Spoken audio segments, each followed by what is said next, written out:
I guess. Um, Welcome to our ISSA pre-professional virtual meetup, where we have tonight Chris Simpson will be talking with. My name's Candy Alexander. I am an ISSA International Board member. I also am the Chief Architect for the ISSA's Cybersecurity Career Life Cycle. And essentially what that is it's a means for us as professionals to look at where we are in our career, whether it be a pre-professional or an entry level, like we're hoping most of you folks are out there. And then it goes into the mid-career for folks who have been in their profession for a little while. The next level would bring you up to the senior member, which, as it suggests, is somebody who's typically been in information security for quite some time. And then the last, or the top of the level, if you will, is the security leaders. So that's a little bit about the cybersecurity career life cycle. This, as a part of ISSA's Cybersecurity Career Lifecycle program, is a pilot that we're offering, and it's geared for, again, the pre-professional and entry-level members. This, of course, is a virtual meetup. We started this based on a discussion I had with some pre-pros back in Orlando at the 2014 International Conference. We were sitting around talking about the fact that it's really hard for individuals to go to regularly scheduled meetings or whatnot, or a true traditional meetup where you're going and you're hanging out with folks, having a beer or a soft drink or whatever floats your boat. It's hard to get away to do that. A lot of folks are, trying to pull the courses at universities and colleges, and then, of course, they're trying to work a part-time job to help pay for that education. So this is a means for us to meet virtually, and we do have these recorded, so it's going to be available on our YouTube channel after. So that's a little bit of what this is and what we're doing with ISSA's pre-professional. During the virtual meetup, participants can ask questions and learn firsthand what it takes to get on the job. What are the skills necessary and how to obtain the skills, as well as ask any questions that might help in preparing you towards that job. We hope to continue the virtual meetups with additional guests and additional topics such as specialty fields in the future. We have a forensic specialist, which should be very interesting, as well as a couple of others. So please stay tuned. That being said, at this time, I'd like to introduce my dear friend, Chris Simpson. Chris is the owner of Bright Moon Security and program lead for the National University of Cybersecurity and Information Assurance Program. He's been involved with information security for 15 years. He was once a newbie in the field, much like you folks.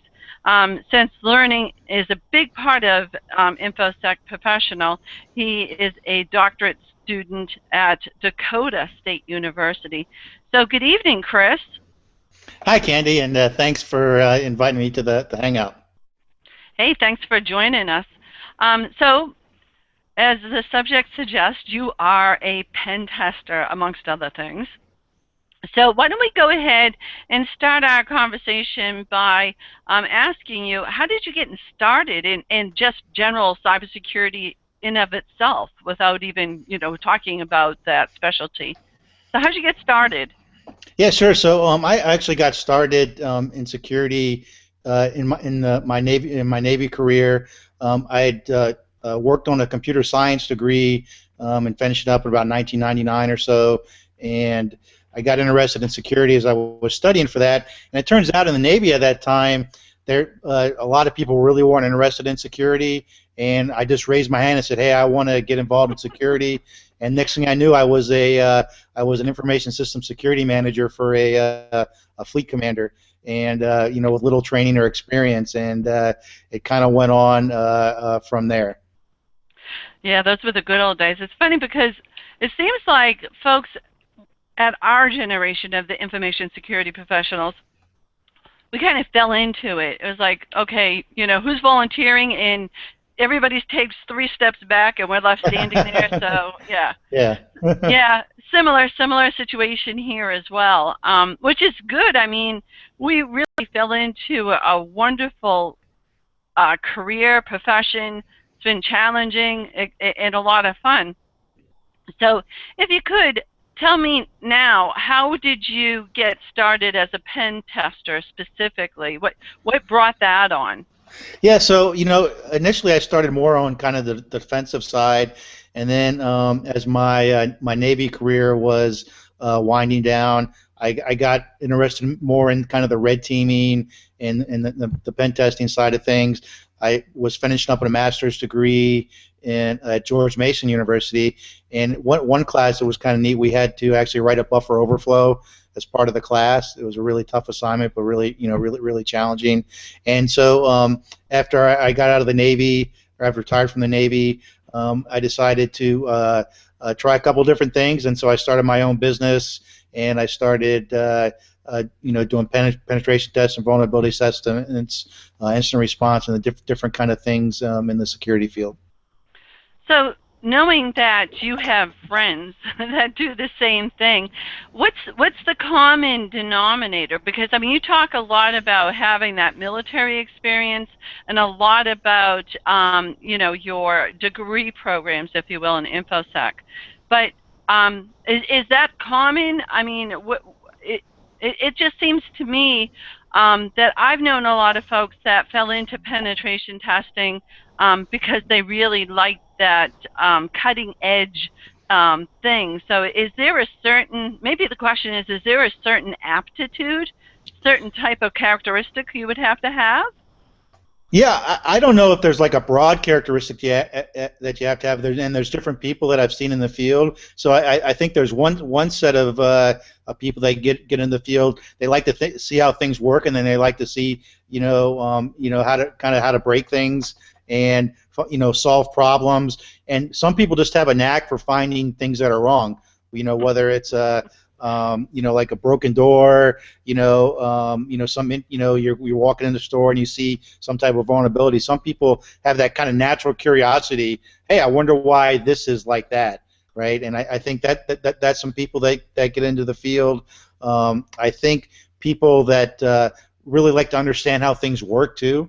I know a lot of friends in the field that I think have that kind of innate curiosity to really deep dive into things and understand how they work and function. And you match that with somebody that has an aptitude and a liking for the computer field, and that kind of makes them, sets them up to be a pen tester. So it kind of goes back to, the old grandpa that likes to tinker, except for today it's now all cyber. So do you think that, that being said, that because of the younger generations that being brought up on computers, that they're more inherent to have that type of comfort level and then wanting to go and explore? But I guess what I'm hearing is that it's that exploratory type of characteristic or tinkerer or curiosity seeker that really would make a well suited pen tester, yes? Yeah, I think so, and maybe this is some of my military background, but just people that are interested in exploring exploring vulnerabilities and just finding out what's wrong with something, and trying to help people fix that. And I think it'll be interesting because the younger people, they're grown up natively with these computers. I've got my son's in elementary school and my daughter's in middle school. My son's already learning a little bit of programming. He plays Minecraft and Roblox, and he's learning those kind of things. My daughter's on a Cyber Patriot team at her middle school. So I think they have a lot more opportunities now too. And even the teenagers and people in their early 20s, they're kind of those digital natives, so to speak. So I'm going to come back to that, to the Cyber Patriot team or competitions. But so, like, if I'm interested in tinkering with this, so is a really good place to start to really look at some of the Google groups that focus on vulnerabilities? Do I go and try to exploit some of those, or do I just learn about them? I mean, where do you start when you have absolutely no experience and know where to go? I mean, I see tons and tons and tons of YouTube videos of, like how to hack. Is that where I Yeah. want to go, or is that like too far into the dark side? Well, so a couple things on that. So I think one thing is you really got to have a kind of a good fundamental understanding of how computers and networks work. So you can't just say, hey, I want to be a pen tester, and then boom, you're a pen tester. So you do have to spend some time learning how things, how computers work, how networks communicate, how web applications work, all the kind of stuff that ties information systems together. So yeah, once you kind of have that understanding, I think you can look at some of the forums.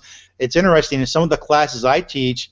I try to point students to some of the older papers, and it's interesting how security has evolved. But there's some of the classic buffer overflow papers, and I'm drawing a blank on the name one. I'm sure it'll come back to me by Olaf One. Well, I know when I had pen testers come in when I was a CISO, and they would be doing app testing, and I just would go crazy because it was still cross-site scripting. I mean, how many years has that been? So that's probably a really good example of a classic vulnerability. So, were you saying don't dismiss the old white papers and whatnot because the methodologies are still sound? Yeah, exactly. And the fundamental concepts, work. So, the reason a buffer overflow works is, the reason that it works. So, understanding, that fundamental knowledge of how it works, and you can find plenty of places out there. Oh, smashing the stack for fun and profit. That just popped in my head. What was it again? Smashing the stack for fun and profit. Oh yeah. It's kind of a classic paper, and many years ago when I was working on that one project, that was kind of how I built mine. And some systems are a little more sophisticated now, but you can get some older versions of software and experiment with that. Build your own home lab with the virtual machines and things like that. So we have a question from the audience, and this is a perfect timing for it. It's, what are some of the best ways to gain experience for entry into penetration testing for those who cannot afford to set up their own vulnerable home network for practice? So I guess that comes down to it, So can you go to an old, can you go to like a computer repair shop, pick up some old equipment and load it up with like Linux or some of those, older or less CPU hog type operating systems and start from there? I mean, where do you go when you can't afford? Yeah, so that's one way, and quite honestly, you can get VirtualBox software, and that runs. You don't really need a high-end computer to run that. And so that might be one option if you have a little bit of a budget, and you can do some basic stuff. And there's some pre-built vulnerable images. So there's Metasploitable, there's DVWA, Damn Vulnerable Web Application, and several others out there that you can use. I'm a big fan of competitions, and there are a lot of competitions out there nowadays that you can participate in. And there's some that some charge a little subscription fee sometimes. So if you do have a little budget, you can use those. But there's like there's a National Cyber League that you can join.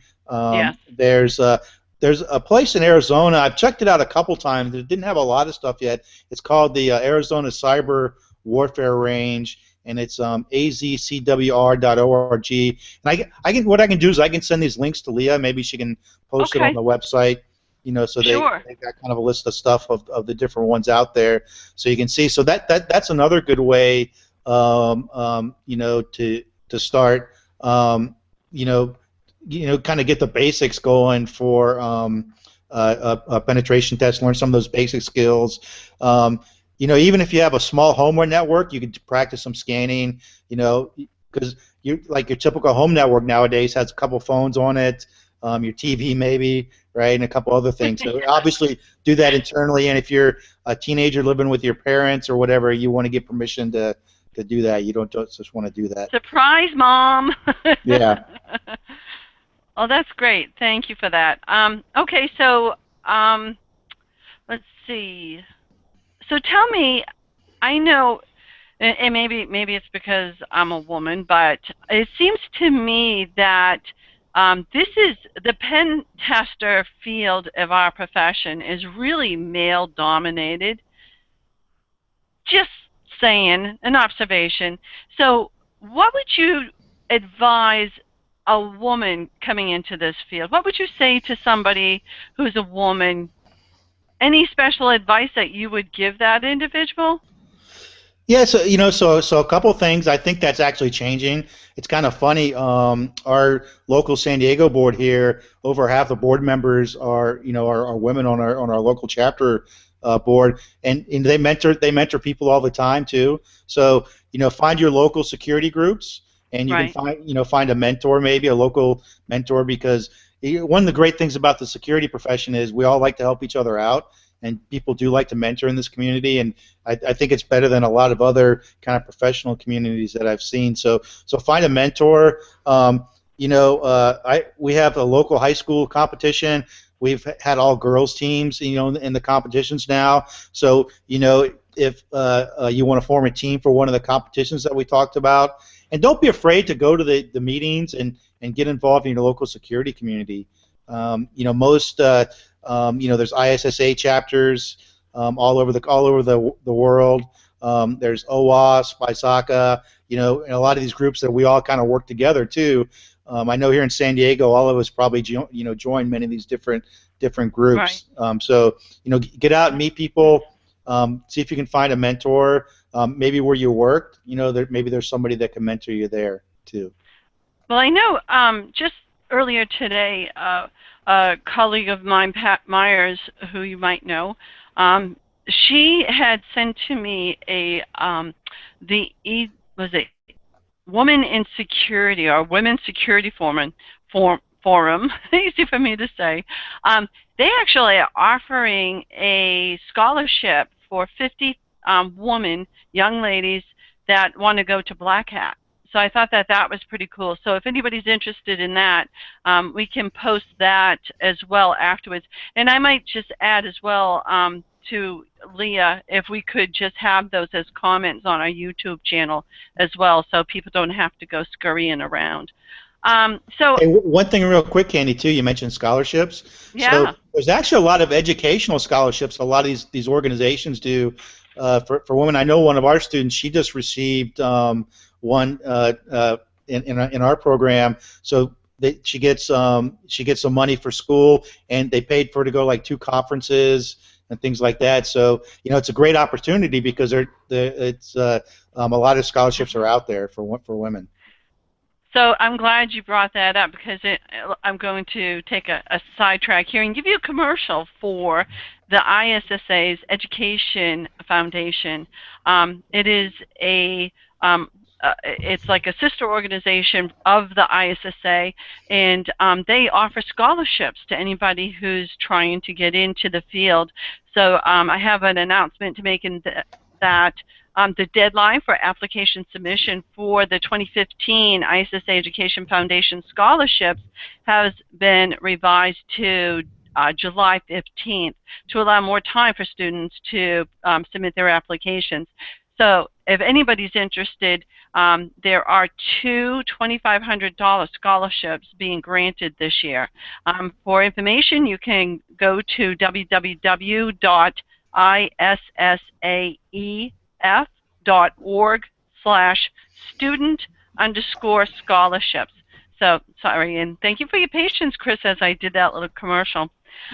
So let's go back. I saw a question from the audience that looked really interesting. So we talked about getting into pen testing and how competitions are great and going in, building a home network and hopefully not upsetting the family too much by playing around. But so what about designing a test? So say, for example, you get your home network up, because, again, I believe that you start small and grow things. So start small with a home network or whatever.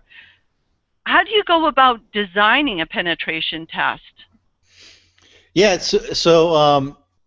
um, and that's, if you're actually doing a real pen test, that's one of the most important parts, because you want to design it, because a customer's paying you money to do a penetration test. In many cases, they're paying you a lot of money to do a Mm-hmm. penetration test. So understanding what the what the customer wants for a penetration test is important. So in the case of a home lab, you may want to kind of set up your own objectives, right? So maybe you want to practice you know, a web server, right? How to break into a web server. So maybe you start out with the DVWA, and you go through that, and you do some testing on that, and to simulate kind of a pen test. So what I tell students, there's several different references out there for pen test planning. They give you kind of I call it the non-technical overview, so the planning portion, right? And I always encourage students, and when I'm working on a project, you make checklists, right, of what you want to do, follow the steps of the pen test, write down the different tests that you want to do, and learn, and script as much of it as you can. So there's a couple good references for kind of general planning. Actually, NIST, the National Institute of Standards and Technology, they have it's 800 dash, I think 116, and I'll give that reference to Leah. Has a pretty good model, and there's a couple other. Let me see. I just talking to some students about it the other night. The pen test framework, and it's kind of a mind map kind of thing, but it actually Oh, lays cool. out all the different steps. And I'll get that link to you once again. I don't remember it off the Sure. top of my head, but it has some good a layout, and it has some it goes through all the phases, right? Reconnaissance, scanning, exploitation, reporting, and things like that. And it gives you references, it points you to software and things like Nice. that. Another good manual too that helps you map one out is called the OSSTMM, Open Source Security. Um, I was just looking at it the other day too. I'm actually teaching a pen testing class this month, so a lot of this is on top of mind. Open Source Security Testing Methodology Manual, and at Cool. ISSA.com. I and it has a good kind of layout. Kind of gives you the methodology, and there's a lot of good books. This this one, if you got some money to spend a book, this is a good book. This is actually by one of the faculty members at Dakota State University, and I use it in several of the classes I teach. Patrick Engelbretson. He gave a great talk at DEF CON. Actually, his talk he gave about 2 or 3 years ago at DEF CON. If you look up the DEF CON videos, Engelbretson, and it was like, so you want to be a pen tester. He has some good stuff in his presentation, stuff he learned becoming a pen Good tester. pointers. Good pointers. So I also see we have at least 3 questions in regards to certification. So why don't we just go ahead and address that? So it's anywhere from how widely recognized is the OSCP cert to the CEH cert, and there's Yeah. anything entry level like Security Plus, which I would recommend anybody doing anyways. But so it's funny because our first pre-pro meetup, that's easy to say that 5 times. Our first pre-pro meetup, we had a GRC person, and we also had on a chief security architect. And it was really interesting because everybody kept going to certifications and asking about certifications. Now, the thing is that I think it's important, and maybe, tell me if you agree or don't, but certifications are when you get a little bit of experience under your belt. That's not something that a beginner would worry about, would it? So a couple things on that. you know, as you know, certifications are a bit of a contentious topic in the security community. You know, some people don't like them, some people like them, some people Yeah. swear by them and stuff. So a couple of things about it. So one good thing for the certification, it kind of gives you a map of things to learn, right? Of what you want to, what you need to know. So like you Right. mentioned, Security Plus is a good kind of basic entry level thing. If you've already been doing networking and computer, maybe a little bit of security, you may not even need to take a class, and you kind of know that. But it gives you a good outline of how to understand, that specific area. Um, Yeah. and like if you're doing government work, especially Department of Defense, I mean it's pretty Right. much mandatory, with the different IAT levels that they have. Okay. So that's something to consider. But Um, I'm going to stop you right there for yeah, one moment, though, because you talked about the certs giving you a good curriculum map, if you will, or whatever, to get certified. I'd like to just remind folks that the ISSA, that's what the cybersecurity career life cycle is. So you can go through, and that will walk you through your whole career. Because, like, for example, if you go in and look at what is it that a pre-pro should be concerned about, or what is more the aptitudes involved, that will lay it out. But when you get into the entry level, that'll lay out what your skills, knowledge, and aptitudes need to be for that, and so on and so forth. So, I agree with you about the certs giving you the curriculum map, but more importantly, I think one thing that we would not be doing the listeners justice if we just focused on the learning aspect, because sure. as an information security professional, you know as well as I, Chris, you have to have other skills. You have to have the communication skills. You need to have the business understanding, and so on and so forth. So I just had to stick up for the cybersecurity career life cycle. No, and that's a great point because you may be the best technical person in the world, but if you can't explain a pen test results or you can't, write them down in a legible manner that a non-technical Right. person can understand, and that goes with any certifications, right? So you may be able to memorize answers to a bunch of questions, but if you don't understand context, you can't work as part of a team. Right. You can't meet Right. goals, write a plan, and things like that. So it's kind of a bigger holistic picture. Yeah. Good. Good. Thanks. Okay. So let me see. We have another question here. How would you obtain experience if you were interested in working on an incident response team? What security conferences or competitions? And of course, first of all, I have to say, ISSA International Conference would be at the top of my list.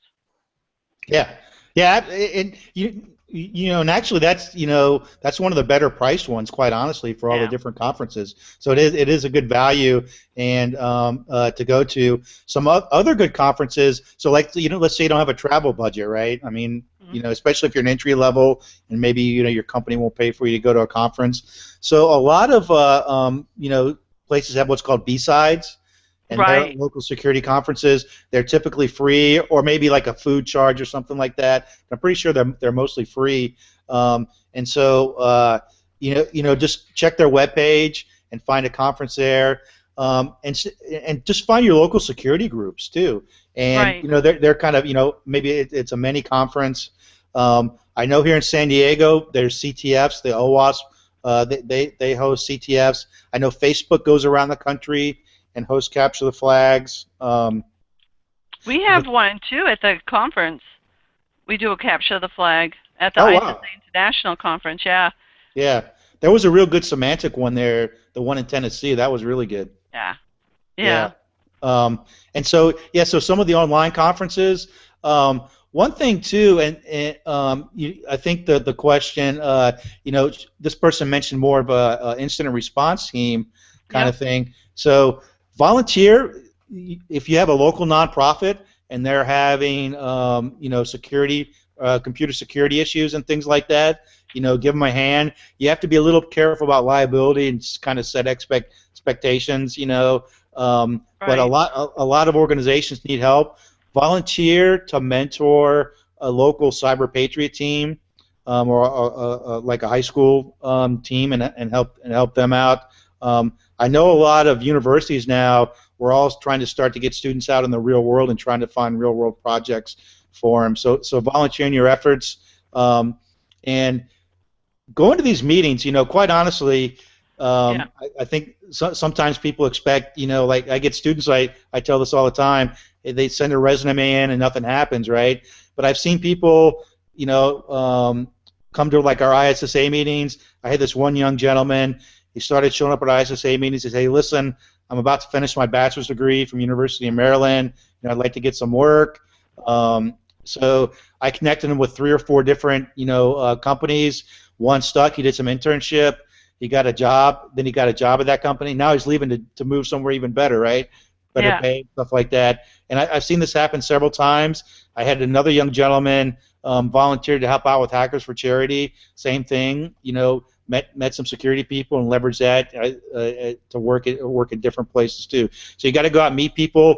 For younger people, it's a little Right. easier to find an internship opportunity maybe Yes. with a company, Yes. and they can kind of test you out a little bit, so to speak, especially if I you're would. in college and Yeah, stuff. I So. would. I would highly advise folks to check into internships or something of that nature. And then again, the local ISSA chapters, they have a lot of really good programs in which that you can pick up tons of information and make friends. Right? You go to these meetings, make friends with people, and say, hey, I'm not quite on the, job front yet, but I'd really, really like to, explore what is an incident response team, consist of, and take a look from that perspective. And like you say, Chris, people in our profession are very caring and they want to foster and mentor people into this profession. So all you have to do is ask, right? Yeah, yeah, and show up at go to the meetings, and most chapters, if you're a struggling student, like we offer discounts, and Mhm. some have free entry, or if you just ask them sometimes, hey, if you help check the door, we'll let you in for a free lunch or something like that, for the meeting. So Right. Okay. So let me see. There's still a couple of certification questions. I think we I saw pretty a good, much. Go ahead. I was gonna say I saw a good technical question about tools. Sure, let's do it. Yeah, so I think it was Donald's question. So, yeah, there are a lot of tools out there. So, I mean, Cali's a great place to start for getting started with a lab, because it's kind of got everything already pre-installed on it. It's got Nmap, Netcat, just a whole variety of tools, Armitage, things like that. A lot of these Yeah. companies, they'll give you a good trial, things too. If so you can test them out. I think like Nessus has a home one. The real pricey ones probably won't. But I mean, Metasploit, Yep. the free version is on Kali, so you can learn to use that. And there's some great online resources for attacking Metasploitable vulnerable images with Metasploit. And if you like the web application side, Google actually has a website you can test against. Um, Cool. Gruyere, I think. I'll send that link too, so you can Sure. practice web application testing. And another thing you can do too is bug hunting, right? So once you've kind of maybe built up your skills, a lot of these companies offer bounties for bugs. And there's an umbrella organization. I just saw a presentation here locally. I forget the name of it though. I'll have to find that. But you can register with them and you can do bug hunting with them, and that's a great way to learn how to be Yeah. a pen tester. So I'd start with Kali for tool wise, and then if you get a job or you start working with an organization, you may get access to tools. And Burp too Yeah. is a good one. And just popped to my head too. So for web application testing, the Samurai WTF distribution is really good for web application testing. I know it's kind of like truly like a tradesman. I remember a couple of years back when I used to do that stuff. I had my favorite tools, so I think that's the other thing too, you're going to find some tools that you like more than others, and you're going to build up a toolbox. You're going to realize, well, this tool, Metasploit, is really good for this, and then you have your favorites and your go-tos. And that's just it. Is there's so many tools out there. Is just to keep poking around, right? Yeah, and learn to write your own tools. So get an account on GitHub. Learn a little bit of programming, and really, if you want to be a pen tester, you need to learn how to use a command line. You need to learn a programming language like Python or Ruby.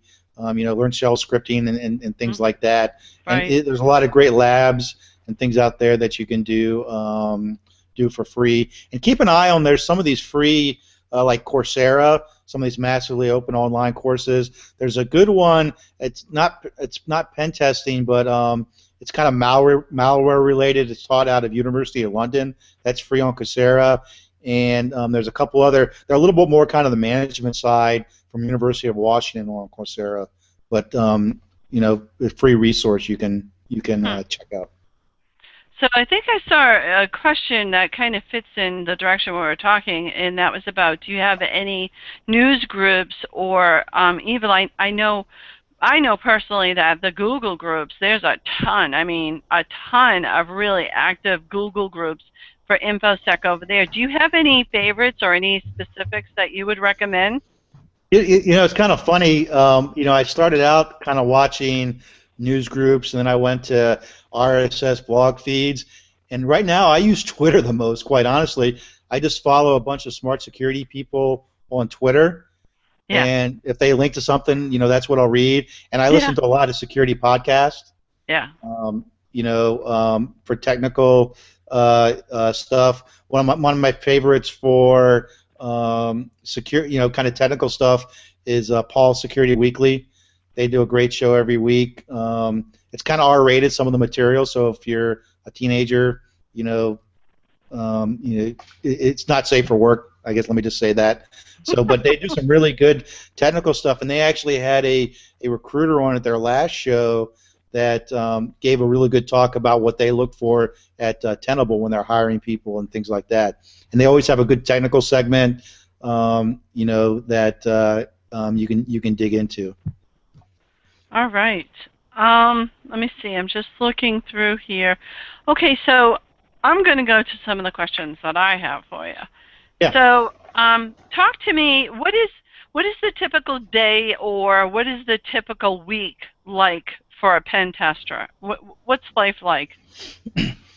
Yeah. So a lot of it depends on where you are, kind of in an engagement phase, right? So some of it's just you may be talking with a customer. So yesterday we were talking with a potential customer about doing an external pen test, for them. So you're trying to find out what the what their goals are, giving them examples of what you might do for a pen test, finding out what they want. So what is it? What's a typical thing that a customer would want in a pen test? Yeah. So it's going to vary a fair amount, just because different industries and different customers. So like this one organization, they've never really done any security testing. They had a security incident a little while ago with the ransomware, and so they they're trying to get their arms around their security. And a lot of times that's how it kind of starts out. Somebody has a security incident, or they're working for a bigger customer that wants them to prove that they're implementing some type of security program. Right. Yeah, and so and then from an engagement standpoint, once you have the client, then it's the planning portion, right? Writing the rules of engagement, the scoping document, getting a plan in place of what you're going to do. You may go through a couple iterations of that with the customer on what specifically they want. And then once you got that done, matching all the tools up. A lot of it depends if you're doing a physical test too. Right. And kind of the scope of what you're allowed to do, and then going out, doing the reconnaissance, gathering the data. Yeah. So I was going to say, do you do this all by yourself, or are you part of a team? Yeah. typically part of a team for like the for the larger company, even the medium sized companies. It's typically part of a team, so you kind of work off of everybody's skill set, right? Okay. So maybe the one person on your team is good at kind of planning and the reconnaissance part of putting everything together. Maybe somebody's really good at finding the exploits and writing an exploit, but maybe not so good at report writing. And so it's kind of a combination of those as you work through the through the cycle, and then it's writing the report. And a good thing to do is if you're writing all the time during the different phases of the pen test, then it's much easier to write your pen test report. And that's quite honestly what you're getting paid for, right? I Right. mean, granted, you're getting paid to break into a system or see if it's vulnerable, but bottom line, the customers, when you hand them the report, that's when you get paid, or it's Right. you're all done, so to speak. So what's the typical length of time that an engagement lasts? So from the time you sit down with the customer and say, okay, what is it you'd like, and all the way to doing the penetration testing to delivering the report. How long are we talking here? Yeah, so it depends on kind of the size, right, of what of what you're doing, and from a business perspective, maybe you've got different projects going on at the same time, so you may Mhm. not be working on 8 hours a day on one particular project, so it may go over, but typically, most that I've worked with, run 4 to 6 weeks if you count in Okay. the planning part, Mhm. right, and then the report writing. And I always try, when I'm planning, I always leave a buffer for the reporting side, and it's better to, what is that, under promise and over deliver, right? It's better to Right. be early than late, so give yourself a little bit of a buffer, so you have the time to get everything done and done right for the customer. Sure, sure. So, I have two questions for you now. What is what is your favorite thing about being a pen tester? And then I'm going to follow it up with what do you dislike the most about being a pen tester? Yeah, so I like helping people out, helping secure their system. I like working with different people, and see, it's kind of interesting. Sometimes it's kind of an eye-opening experience for people of wow, they didn't realize what was out there, Right. or what kind of vulnerabilities they had, and I like learning new things too.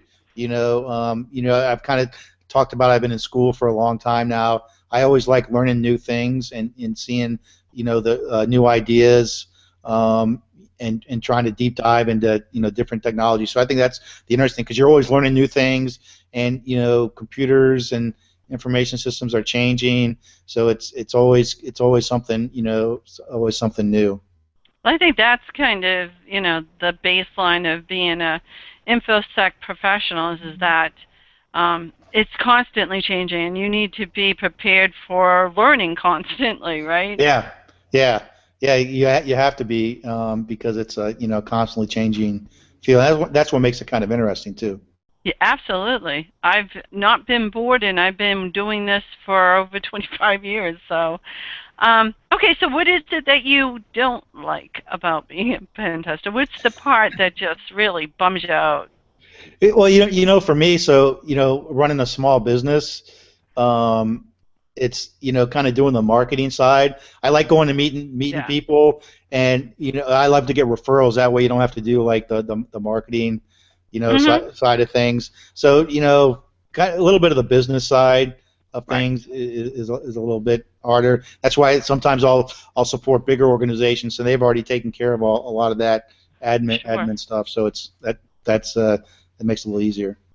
So that goes back once again that it's really important to be well-rounded. That yeah, you can be a pen tester and a real technical person, but you really need to understand the business side of things as well.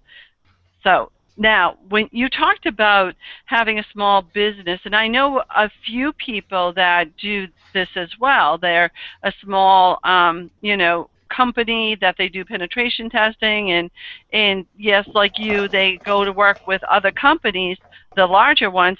So talk to me, what's the difference as a pen tester between working for a large company that does this as a service versus working for a small shop? What's the difference?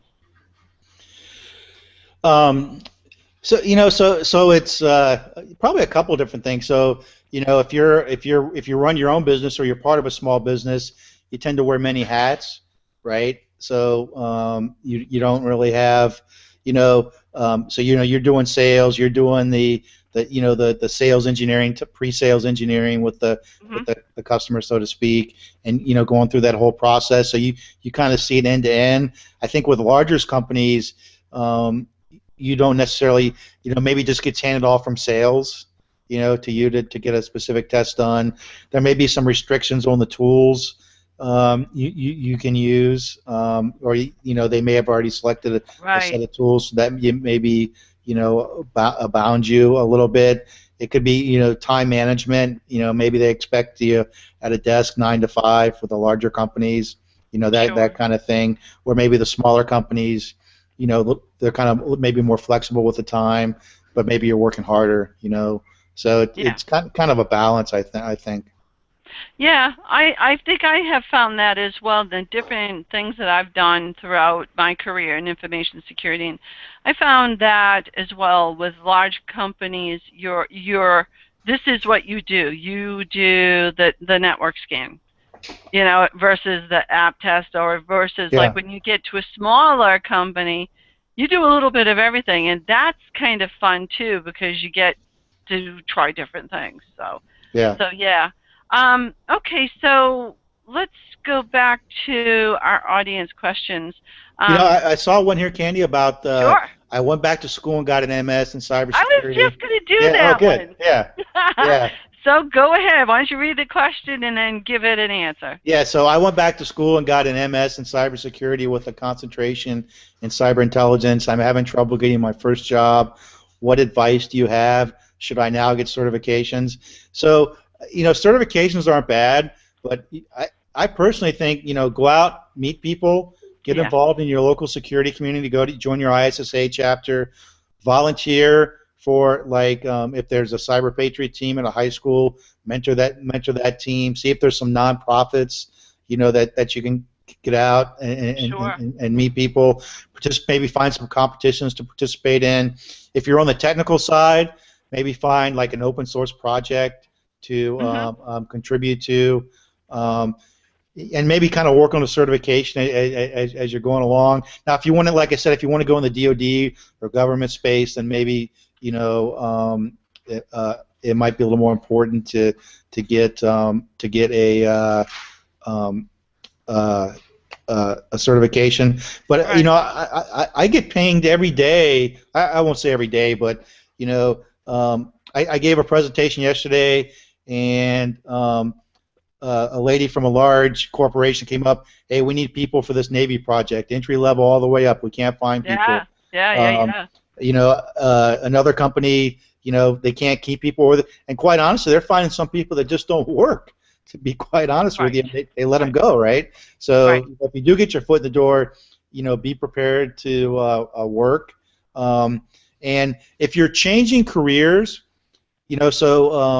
I've talked to some fair amount of Yep. people that are changing careers. You may Yep. need to go down a couple notches, like in the maybe to an entry level if you're new to security.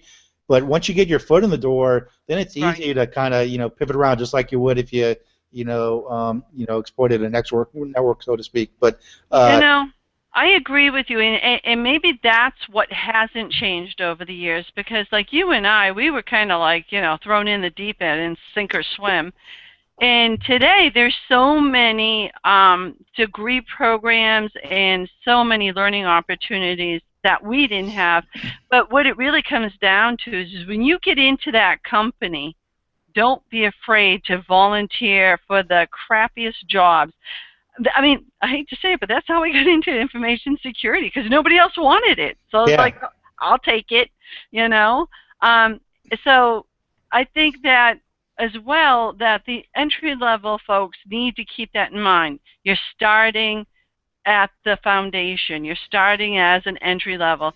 So take on everything you can and learn, ask questions, express your desire to grow in knowledge and in the profession, right?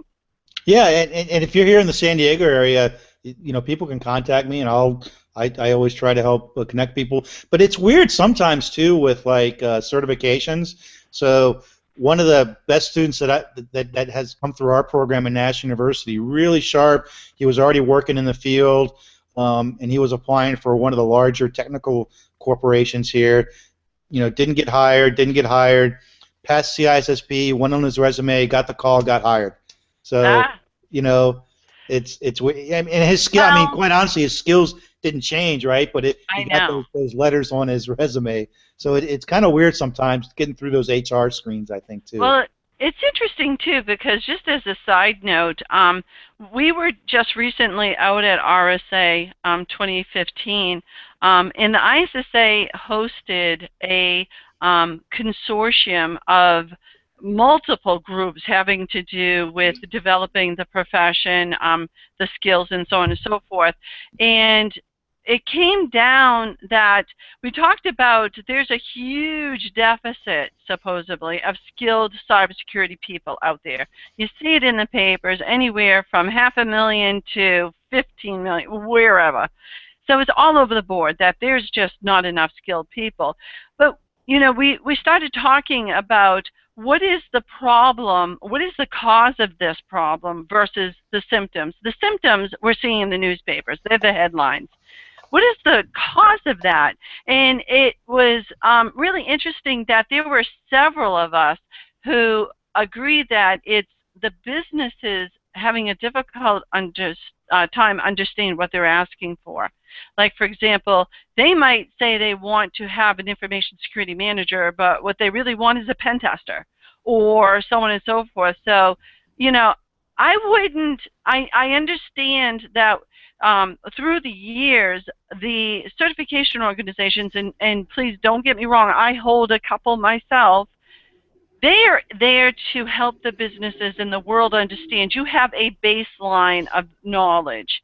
But I think the other important thing is that the certifications, you need to have a certain amount of years experience. Don't give up hope. Keep going and learning for that 1 to 5 years that you can't get a, CISSP or, pick a cert, right? Keep learning and trying, and then, like you said, get the certification and then move forward. So let's jump back one more time to the certifications.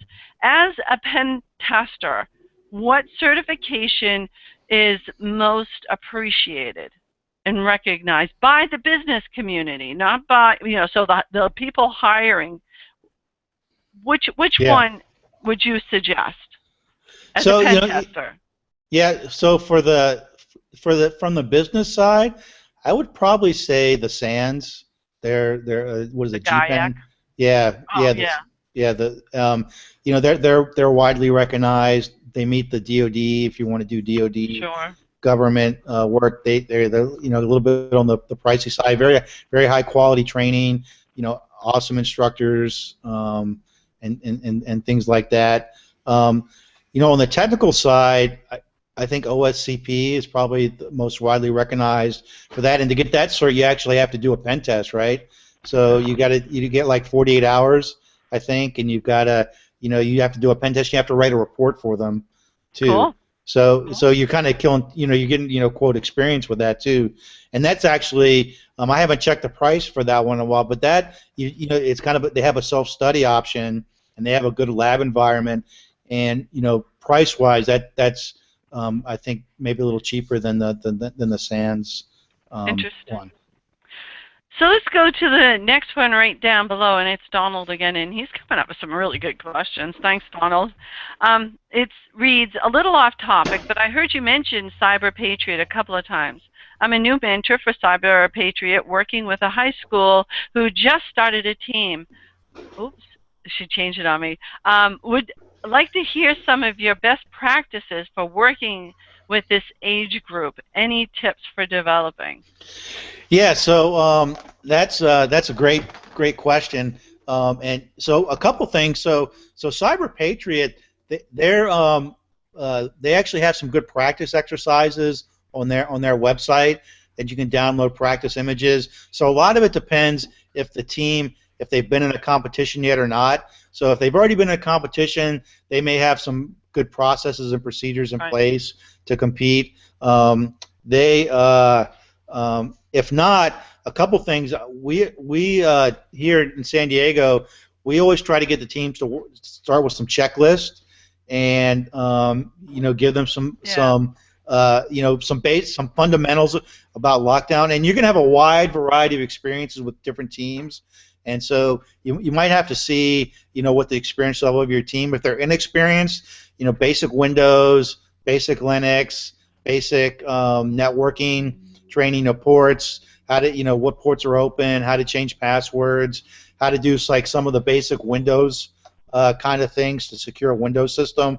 We always point them to like the basic security guides for those different operating systems.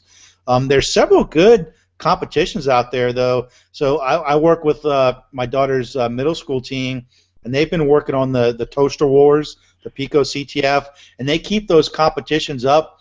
The old ones up year round, and they just plug away at those. You have to make sure they don't try to Google the answers Yeah. specifically, because some of them are out there. There's a couple high school ones coming up this spring if they haven't already passed, and there's a couple that happen in fall. And Cyber Patriot has a couple demo events in summer. And if you're really feeling if you want to add a challenge, Cyber Patriot has a tool. You can build a little. It's kind of a mini scoring system, and you can make some of your own scenarios on a Windows machine, and that's all on the Cyber Patriot website. And thanks for helping out too. It means a lot to these kids. I know one of our high schools here. In our local Mayor's Cup competition, they've gone from outside of the top 10. They were second this year. They've gone from having one team to like 6 or 7, and a big part of that is one of the mentors from the team, and they just speak so highly of them. We actually made a little promotional video I could share out too, Cool. we did to kind of recruiting mentors for our local competition. Awesome. So here's a good question, and I'm kind of partial to this one. How important is social engineering in a pen test, and how to avoid info leaking in corporate environment? Avoid info leaking. Oh, okay. Outside the corporate environment, whatever. Yes, so social engineering. If you read a lot of the threat reports out there, I mean that's still probably the biggest attack vector. So that's good to test that as part of a penetration test, because Yes. you're showing the customer what an attacker is really going to do and what they can leverage, or maybe they can't leverage that, right?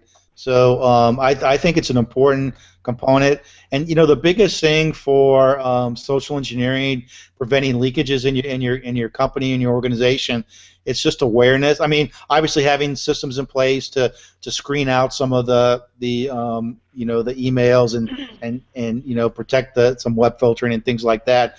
But it's that training and awareness, because it only takes, I think the last Verizon data breach report Yes. was at 23%. I think of the people clicked on phishing emails. One company did a test 50% within the first hour. So Absolutely. there's a couple stats in there for that. But yeah, that's a huge attack vector. So here's two schools of thought from my experience. So you have your, I know when I would have pen testing done once a year, there would be 3 really, really important factors. There would be the network scan external to the perimeter, if you will. That was really important. So that would talk to what the really good hackers are out there, because they're going to be in stealth mode all the time anyway. And then there was the good old phishing type of thing. That was the most. When you look at having a pen test done, like I'm talking now from a business, I would bring the pen testers in. Again, I want to know what the technical vulnerabilities are, but I want to know what the real world threat is, the real world risk. And the real world risk lies with social engineering and phishing scams. I mean, you look at all of the data breaches of late, and they're because of those damn phishing scams. And people click on them, and it drives me crazy. But there's no way around it other than, I must say, the social engineering test is part of your pen test. That got my workforce in the company so smart in regards to looking at phishing emails. They got more paranoid than I was on whether or not to click. So, I mean, would you agree with that? Yeah, no, I think it's great, to have that in place, have the awareness. Now, one thing I would suggest is before you have a pen test, do training and awareness, Yeah, just, because yeah, you'll kind of know you'll fail if nobody's aware of the threat. But yeah. that's something, that definitely needs to be tested. And that's a good skill to have, as a pen tester, because, some companies want the physical pen test, or, some type of red team. Um, you know, Absolutely. event. So that could be part of the actual penetration test. Absolutely. Now I saw an interesting question in here. Um, let's see. It had to do about writing your own tools versus using tools. Did you see that? Oh, here it is. It's um, I feel like those tools and certifications are useless. Don't get don't skilled hackers make their own hacking tools? In an online game I used to play, hackers use reverse engineering, packet analysis, Windows API, and hooking back to the game. They didn't use Kali. So what's the response to that one? Because Yeah. that's So, pretty hard. well, so a lot of that depends on your skill level, right? So maybe at the entry Yeah. level, you might not be able to write some of your tools. And obviously, all the tools that are on the Kali distribution, you could make your own Linux machine and install all those tools, customize it for yourself, and that's what a lot of the advanced, people do. And so that's definitely a good skill to have, and if you can do Hmm. that, I would say you're not in the pre-professional, No. category. And I would just say, so some of the tools depends on the size, right? So if you're testing a big organization, you want to find more than just one hole too, right? So you may need to scale. So to, Right. if you have a lot of space to scan, and reverse engineering is great. That's a great skill to have, both on the incident response side. Somebody was asking about that Hmm. before. Then as a pen Right. tester, right, to be able to do that, that is a great skill to have. So if you can do that, yeah, and you don't need the tools, that's perfect. Until your employer can save a lot of money by not having to buy those tools, or if you have your own company, right, you can save yourself a lot of money. Yeah, and I agree. It's not for the faint-hearted or the newcomer. So you need to have a little bit of practice there before you understand what you're doing. Yeah. Um, let's see. So I'm going to work my way down. So how would you obtain experience? We already addressed that one with the incident response team. Let's see. Is there an inexpensive way to virtual network VMs, i.e., set multiple VLANs, IDS, IPS, to more accurately simulate an enterprise network? Yeah, yeah. So with VMware, you can do some internal networking. I'm not sure what the first VMware player versus some of the paid ones might. There may be some limitations on that. But one good thing you do is there's a security distribution called Security Onion, and it's got a lot of built-in intrusion detection tools and like network miner. And so you could put that in your simulated network and capture all the traffic and see, if you want to learn to be stealthy, that would be one thing you could do. And you can definitely set up with VMware and with VirtualBox too. You can set up those networks, those kind of internal networks for testing. And if you've got some skills, if you're able to build like Windows hosts and maybe lock them down, right? So instead of putting vulnerable ones, right, build your own lockdown Windows host and see if you can exploit that. Okay. So I'm just going to, again, some of these we've addressed already, and I'm sorry for those that are latecomers and have voted on these questions, but we have addressed the certifications, we've addressed the incident response team, let's see, the introductions, I'm not going to repeat it this time. Let's see, what else?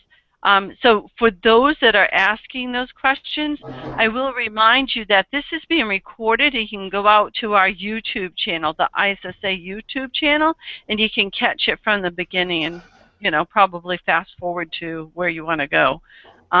So let's see. As well as the question in regards to where would I get a good idea of how to configure a pen test. We already went somewhat in depth on that one. So let me see. So we also had a question here in regards to how can we get access to the Cybersecurity Career Lifecycle, the CSCL groups on ISSA.org. So let me just say that in order for you to access the Cybersecurity Career Lifecycle and understand the different phases of the life cycle, and then with that have an understanding of what the knowledge, skills, and aptitudes are for each of those phases, that will be coming out to ISSA members. So if you're not an ISSA member, you might want to check into it now. So we're going to be doing some interesting things in the very near future for the pre-professionals, and that includes those who are changing careers, doing a cross-career change. Let's see. I'm a web developer in a small shop, and most of our clients, we're not going to take that one on. This is meant to be a pre-professional and entry level meetup. That would be my take on it, but Chris, you can by all means choose as to whether or not to address that one. Well, yeah, so he kind of brings up a good point, right? The customers may not know. So if you're a small shop and if they handle valuable information, so the latest Verizon data breach report, that's got some cost for a data breach. So if they're handling any type of sensitive information, it could be a huge cost and recovery time. So make the business case for them. They may still not want it. And so if you advise them and you give them sound advice, you've kind of met your I think your ethical requirement. It's their business decision, right, on whether or not to to do it. But and one thing with security people, sometimes we tend to focus on the technical, but the CEO and the CFO, they want to know the risk, right? Yes. So if you can maybe put it in that perspective, that's probably the best way to do it. And I can tell you, years of being a CISO, that's an ongoing challenge, is trying to get them to understand the security and the compliance or the risk, and taking it from that perspective. So now you did mention the Verizon breach report a couple of times. Do you want to just talk a moment for those, again, that are pre-professionals and entry level? What is that? What are you talking about, and where would I get it? Yeah, so Verizon, big corporation. They're very heavily involved in cybersecurity, and so for the past, I don't know remember when the first one starts, but they do a data breach investigations report. So they work together with different organizations, and basically they compile all of this data and they try to see if they can discern trends based on things that they're seeing, what they're investigating. So it's kind of a small snapshot, right? It's not everybody in the industry, but it's I think the current one, 70,000 incidents, 2,000 breaches, but don't quote me on that. Right. And they actually have a framework, and you can download the framework and put your own incidents in there, and you can contribute if you want to the report, and it gets anonymized and things like that. So they develop trends, and they look at the different types of attacks. I think the latest report, external is still the still the bigger threat. They talk about the social engineering threat, and they've got some nice graphs and data on what happened. And then this year, it's been kind of a controversial subject in the security industry of the actual cost of a data breach. I mean, Target's up and running. Maybe they took a couple business hits for a couple quarters or something. But so how do you quantify that? And I think in the past people kind of overestimated it. But what they do is they give you kind of a range, and they based on all their data, and so you can be a pessimist or an optimist, right? And see what might be appropriate, for your organization or your situation.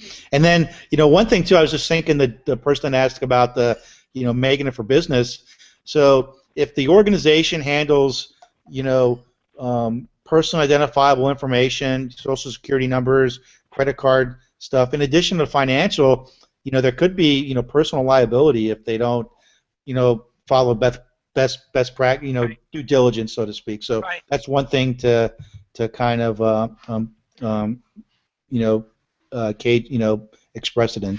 Well, I hate to say this, but I recently was with a client who is not encrypting their data, and the reason why is they have a cyber insurance policy, which just blew my mind. So that doesn't work either. So just a heads up on that. But so let's get back again. So a little advice to the pre-pros and the entry folks. So we talked about the Verizon data breach report, and that they offer a free webcast and webinars. So wouldn't that be a really good place for our pre-pros to go and get some really good information about the industry? Yeah, that would be a great a great way to learn. And you can Google it, Google the DBIR Verizon, you'll come up with their webpage. And kind of on the pen testing side too. So if you want to learn a good methodology for pen testing, if you look at some of these threat reports out there and you see what attackers did, then maybe that's what you want to mimic in your pen test. So that gives you actually a good model for your penetration test too. So like the the APT reports and things like that some of the different companies have put out there. So that goes back to, like, for example, what I had said earlier is, like, when I would have a pen test come in to do the test, I had the technical test, but then I had the real world test. And that's where I would get my focus from, is the DBR and the the various reports that I put out there. I mean, Symantec does one, Sophos does one, McAfee does one. Everybody does one. So at least you're getting what the trends are for the hacks that are out there. So that's a good point too. So I just saw that, and I'm just going to put a call out. If you have questions, please put them in now, because we're going to be wrapping up shortly, and I want to make sure everybody has a chance. But we do have a question from Aaron John Paul, and that is, where is a great school, not a good school, but a great school, Chris, to get a BS and a master's in the U.S. in cybersecurity? So, for this one, I thought this question might come up, so I'm going to give you kind of the standard security answer. It depends, right? Right. So, because quite honestly, there's no one school that is the best for every single person. So a lot of it depends on what your area of interest is, right? So if you're interested kind of in the research side, you want to do deep technical kind of into how operating systems work, things like that.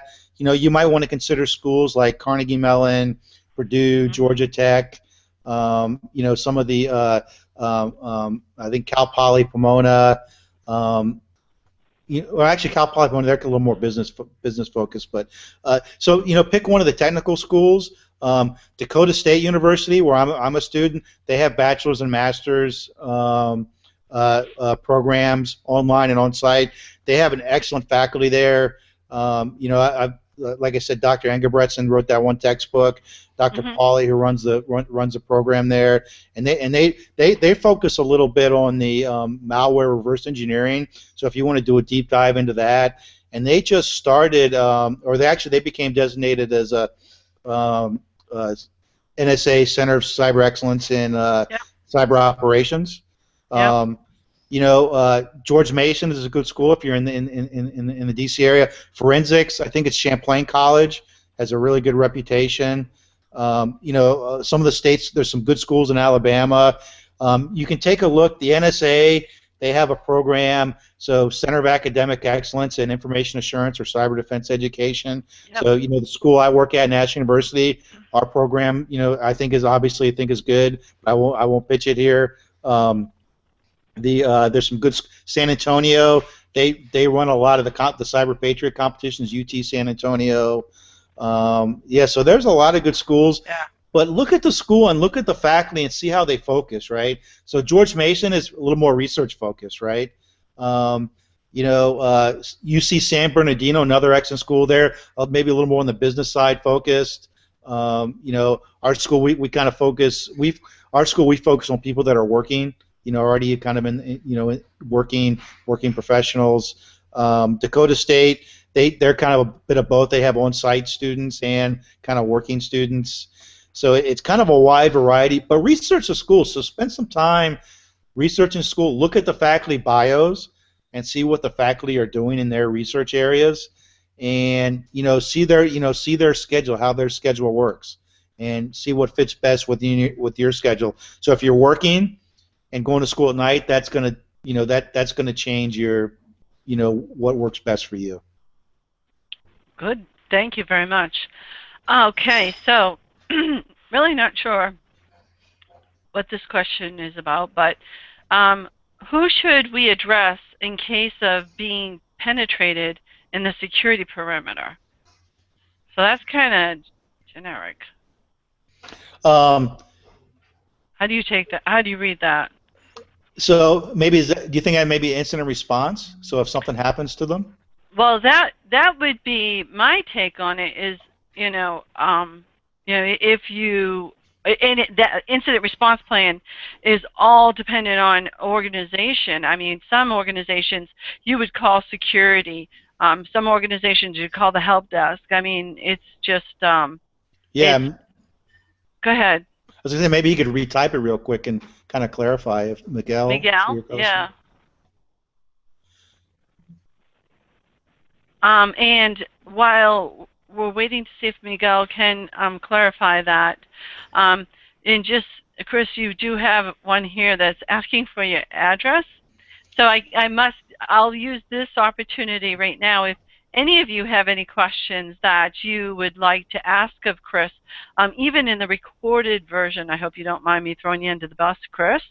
No, but to send a note to Leah Lewis, and her email is llewis@issa.org, and she can get that over to Chris, and we can get you taken care of right away. Miguel, we're giving you like 5 seconds. Anything? Maybe we could just talk a moment, since we did mention an incident response plan. First, talk about what is an incident response plan and how important is it to have an incident response plan? Yeah, so an incident response plan is basically what you're going to do if your company suffers some type of network attack or network intrusion, and how you're going to respond to that. So understanding what you're going to do before it happens, it's kind of like doing a fire drill, right? Or having an evacuation plan, and those different kind of things. Except this is for your computer security. So having that in place, will help you respond quicker. And this is pretty critical if you handle sensitive information or if downtime is a big factor for your company or organization. So having that in place is going to help you respond quicker. And a good thing to do is, as part of a pen test, have them see if they can detect you, right? So see if you do get detected in their system. So you'll log as you're doing a pen test when you do certain things, and then you can do some correlation to see if if their systems are maybe working as advertised. So he's asking about, yes, it's about who can we call for the FBI. There's So actually a national website. Oh, sorry, go ahead. I was just going to say that's not something to be taken lightly, and it would be part of the incident response plan. And who makes that call is typically a senior level person, like the Chief Information Security Officer or the Director of IT, or it's a senior member. And typically, I thought it was the Secret Service that was called, and not FBI.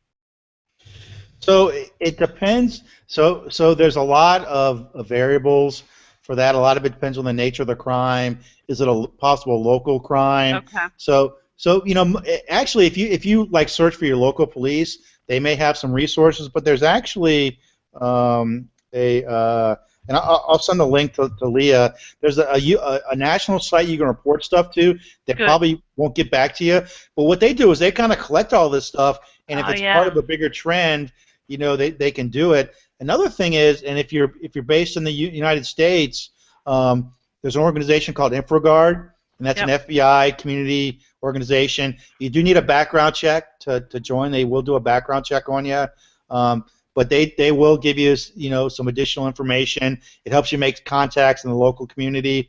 I imagine other countries have those type of organizations too, and so a lot of countries have what's called a national computer emergency response team. Yeah. So that may be a resource too for if you're not based in the United States. Yeah. Good point. All right, Chris. We're going to go ahead and start to wrap it up. So, as I do with any any panel or fireside chat that I have, I'm going to ask you, what words of wisdom would you give anybody who is a pre-professional or entry level coming into this? Now, maybe even think about what would you have done differently if you were to start over. So, what do you have for words of advice? Yeah. So a couple of things come to mind. Um, Understand the fundamentals. Some people just want to jump into pen testing and hop in and start using tools. But if you understand the fundamentals of how things work, and I think that's a great way to start. I got interested, by learning computer science. So that's kind of how I got involved. Get out and meet people, in the community. Get involved in your local community, your local security community. One of the first things I did when I started getting involved in information security is join the ISSA. And I'm not saying that as a plug, right, for the ISSA, but there wasn't a lot of organizations around. I think I joined in 2000 or 2001, when I first joined ISSA, because I knew I wanted to get involved in security, and what better way to find a professional organization, to get involved with, and don't be afraid to participate in a competition or contribute to maybe in like an open source project, because it's a very welcoming community here in information security. I think as well, in regards to those competitions, I know for the ISSA's Capture the Flag we have at the international conference, you can watch over somebody's shoulder. You just can't jump sides, but Yeah. just even sitting and watching and observing, that's like huge. That's really huge, because some of these guys are really good, Oh right? yeah, yeah, absolutely. Yeah. All right. Well, thank you so very much, Chris. Once again, you've come to the call of help, so I personally thank you very much for that. I'd like to also thank everyone for attending this virtual meetup on Google Hangouts. If you have any additional questions you'd like to ask of Chris, please feel free once again to contact Leah Lewis, and she can be reached at lewis@issa.org. And for more information in regards to the ISSA Cybersecurity Career Lifecycle, feel free to visit issa.org. Thank you, and hope to see or hear you again at the next virtual meetup. Thanks, guys. Thanks, Candy.